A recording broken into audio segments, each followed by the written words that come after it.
नमस्कार दोस्तों, university academy YouTube channel में आप लोगों का स्वागत है।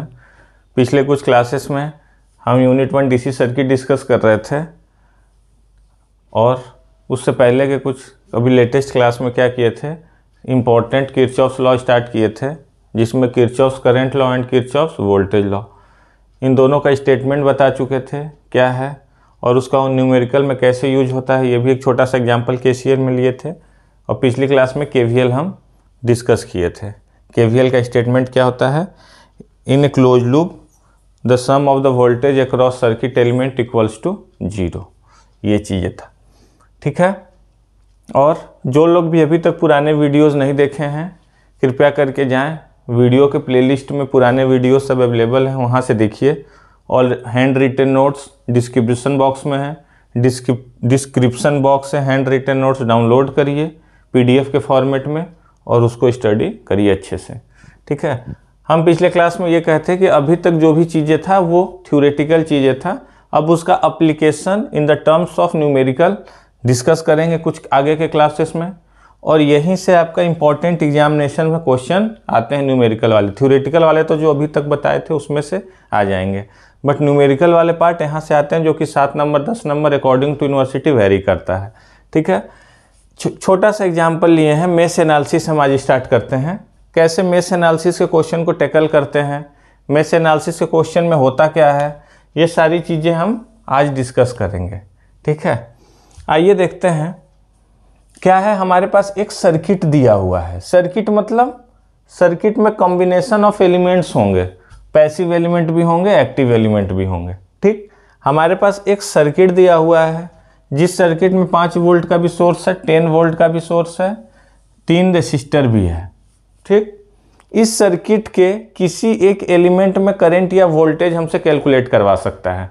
एग्जामिनेशंस में कोई भी सर्किट दिया रहेगा, सर्किट मतलब क्या हुआ, connection of elements in a closed path. तो ये सर्किट है हमारे पास, किसी भी एलिमेंट में हमको करंट या वोल्टेज कैलकुलेट कर सकते हैं। जो क्वेश्चन हम यहाँ पे दिए हुए हैं उसमें क्या है कि 5 ओम रेसिस्टर के क्रॉस जो करंट आई आ रही होगी उसकी वैल्यू क्या होगी, ये हमको कैलकुलेट करना है by mesh analysis method. By mesh analysis method आगे की क्लासेस में बहुत सारे मेथड्स आप पढ़ेंगे, बट अभी जो है मेश एनालिसिस से ही इसको करना है। क्या है स्टार्ट करने का तरीका, देखिए, इससे कंफ्यूज नहीं होना है कि वोल्टेज सोर्स का साइन ये क्या दिया है, इसका अलग है। डीसी वोल्टेज सोर्स का यही साइन होता है, सिंबल होता है। डीसी वोल्टेज सोर्स को एग्जामिनेशन में ऐसे बनाए या ऐसे बनाए कोई फर्क नहीं पड़ता, दोनों सेम चीज़ है। एसी का क्या है, एसी का इस तरीके से साइनोसॉइडल, ठीक है। तो इसमें कंफ्यूज नहीं होना है, दोनों सेम चीज़ है। एग्जाम में कंफ्यूज करने के लिए बना सकता है, बट दोनों सेम चीज़ है। डीसी वोल्टेज सोर्स दोनों है। इस वोल्टेज सोर्स की वैल्यू 5 वोल्ट है, इस वोल्टेज सोर्स की वैल्यू 10 वोल्ट है। ऐसे क्वेश्चन को सॉल्व करने के लिए सबसे पहले क्या करते हैं, हम करंट का डायरेक्शन एज्यूम करते हैं। क्या करते हैं, करंट का डायरेक्शन एज्यूम करते हैं। जैसे कि अगर इसमें से 5 वोल्ट वाले वोल्टेज सोर्स से करंट आई निकला, हर एक एलिमेंट में करंट का डायरेक्शन एज्यूम करेंगे, उसके बाद हम केवीएल लगाएंगे। कैसे समझते हैं, अगर 5 वोल्ट सोर्स है, वहाँ से करंट कोई निकला यहाँ पे, फॉर एग्जाम्पल कोई भी करंट निकला, फॉर एग्जाम्पल इस करंट को हम बोल देते हैं I1। अगर I1 करंट यहाँ से इस सोर्स से निकला, आगे बढ़ा, I1 जाएगा, बट अगर किसी नोड पे जाएगा, अगर जंक्शन पे जाएगा, तो जंक्शन से जितने भी पार्ट्स होंगे ब्रांचेज, उसमें करंट क्या हो जाएगा, बंट जाएगा। तो ये करंट यहाँ पहुँचा, उसके बाद 2 पार्ट में डिवाइड हो गया। एक करंट आई आ रहा था जो क्वेश्चन में मेंशन है, इसको जो ऊपर वाले पार्ट में चला गया उसको हम बोल दिए I2। क्या बोल दिए उसको हम, I2। टोटल करंट कितना निकला, I1। ये सब एजम्पशन कर रहे हैं। टोटल करंट एज्यूम किए कि 5 वोल्ट से I1 निकला, इस जंक्शन पे आया, इस जंक्शन से क्या हुआ, 2 पार्ट में डिवाइड हो गया, I और I2।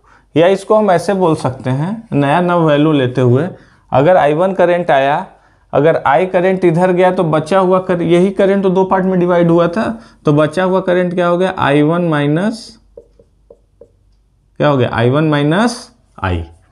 कोई दिक्कत, I1 आ रहा था, I चला गया, बच के गया I1 माइनस I। ये करंट यहाँ बढ़ेगा,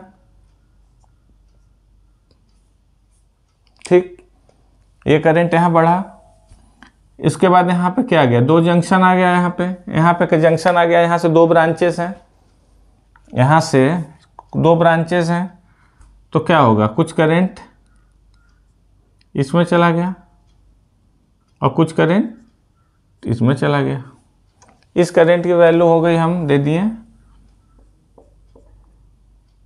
I2, इस करंट की वैल्यू दे दिए I2, और बची हुई करंट जो है वो यही करंट आ रही थी। अगर I2 चला गया तो इसमें क्या हो गया, या I2 अगर हम बोल देते हैं कोई करंट इसमें चला गया तो ये हो जाएगा I1 minus I minus I2। ये बात समझ में आई? एकदम बेसिक बता रहे हैं, इसके आगे और भी रूल्स हैं और अच्छे से हो जाएगा। एकदम बस समझना है हमको कि KVL कैसे लगाना है, KVL का एप्लीकेशन है। सारे ब्रांचेस में करंट दिख गया, इस 5 ओम में, 2 ओम में, 10 ओम में, सब में क्या हो गया, करंट दिख गया सब एलिमेंट में। क्या किए, कोई एक सोर्स उठाएं, वहां से ज्यूम किए कोई करंट निकला, उस करंट को आगे जंक्शन जहां भी पड़ेगा उससे क्या होगा, डिवाइड हो गया। ये फिर आया, ये भी दो पार्ट में डिवाइड हो गया। अब हम क्या करेंगे, अब हम KVL लगाएंगे एक एक लूप में, एक एक लूप में KVL लगाएंगे। इसके पहले क्लास में हम क्या बताए थे, किसी भी एलिमेंट में जब करंट एंटर होता है तो कौन सा साइन होता है, पॉजिटिव, और बाहर जाता है तो कौन सा साइन होता है, निगेटिव। और इसके अक्रॉस वोल्टेज ड्रॉप कितना होगा, जितनी वैल्यू करंट की आ रही है इनटू रेसिस्टेंस, यही तो होगा, ओम्स लॉ से I इंटू R। उसी तरीके से इस 2 ओम में करंट इंटर हो रहा है तो ये पॉजिटिव, यहाँ पे निगेटिव, यहाँ पे भी करंट इंटर हो रहा है तो पॉजिटिव निगेटिव। पैसिव एलिमेंट में हम इस तरीके से बताए थे कि कैसे करंट एंटर होता है तो साइन होता है, ठीक है। अब हम क्या करेंगे, इंडिविजुअल लूप में KVL लगाएंगे। जैसे अगर हम इस लूप में KVL लगाते हैं, इस लूप में KVL अगर लगाते हैं,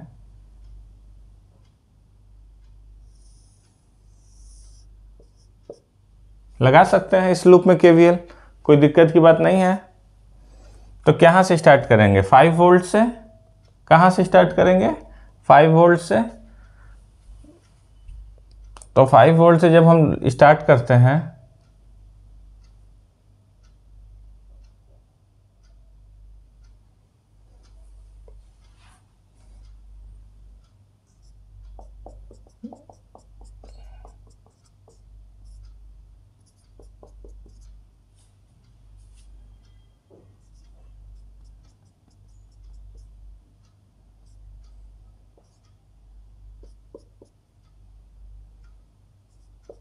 ये हम बस करंट का डायरेक्शन हो गए थे।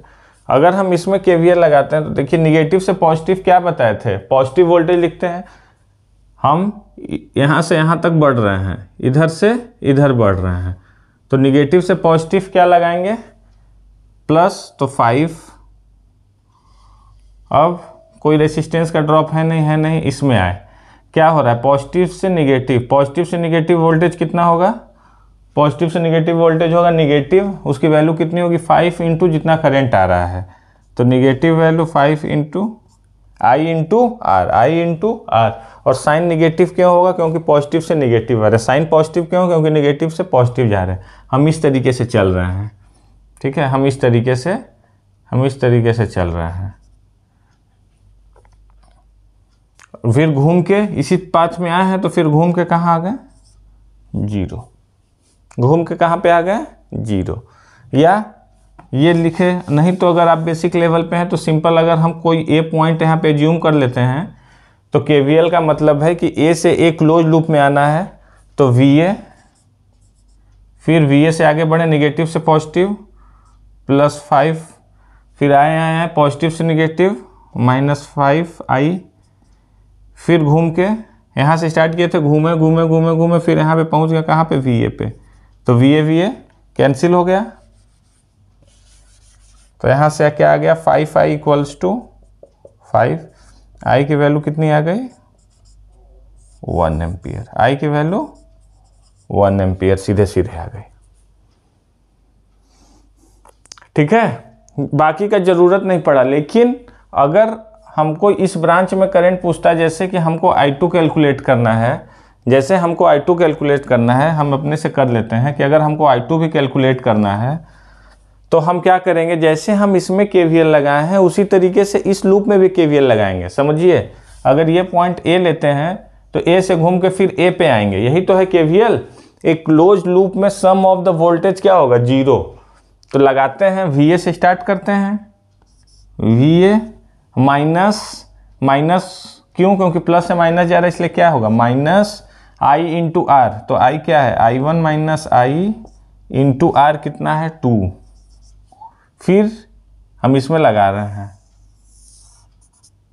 फिर इसमें हो गया वोल्टेज। अब इसमें आते हैं, -10 इंटू I2। ठीक, घूमते घूमते घूमते घूमते यहाँ पहुँचे।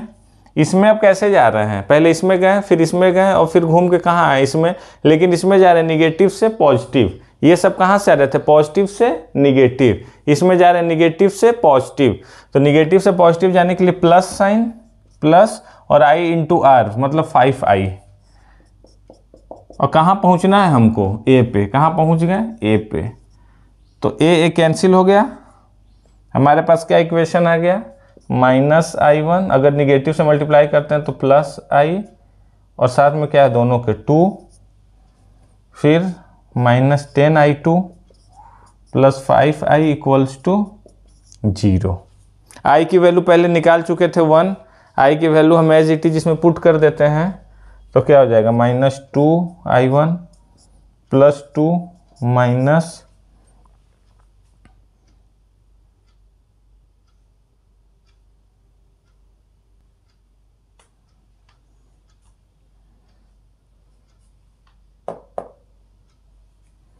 -10I2 plus 5 equals to 0। तो यहाँ से क्या आया, I1 और I2 में एक इक्वेशन आ गया, -2I1 -10I2 इक्वल्स टू 7। या दोनों को क्या कर देते हैं, पॉजिटिव कर देते हैं। देखिए, ये वाले टर्म को दोनों को साइड करेंगे तो क्या हो जाएगा, एक इक्वेशन आ जाएगा I1 और I2 के टर्म में। एक इक्वेशन आ गया हमारे पास I1 और I2 के टर्म में। बट हमको क्या करना है, I2 निकालना है, तो एक और इक्वेशन होना चाहिए। दो इक्वेशन, दो अननोन। तो अब हम क्या करेंगे, उसके लिए हम इस लूप में चल सकते हैं। इस लूप में एक बार KVL लगा दीजिए। अगर ये पॉइंट को हम जूम करते हैं तो इसमें KVL लगाते हैं। क्या है, VA से स्टार्ट किए, VA माइनस वोल्टेज के पॉजिटिव से निगेटिव मतलब निगेटिव। ये चीज़ें जितना जल्दी याद हो जाएं कि वोल्टेज के पॉजिटिव से निगेटिव आने पे क्या लिखते हैं, निगेटिव, निगेटिव से पॉजिटिव जाने पे पॉजिटिव। तो पॉजिटिव से निगेटिव, निगेटिव कितना 10, फिर यहाँ ये अब निगेटिव से पॉजिटिव जा रहा है तो प्लस, इसके क्रॉस वोल्टेज कितना है 10 इंटू I2, 10 इंटू I2।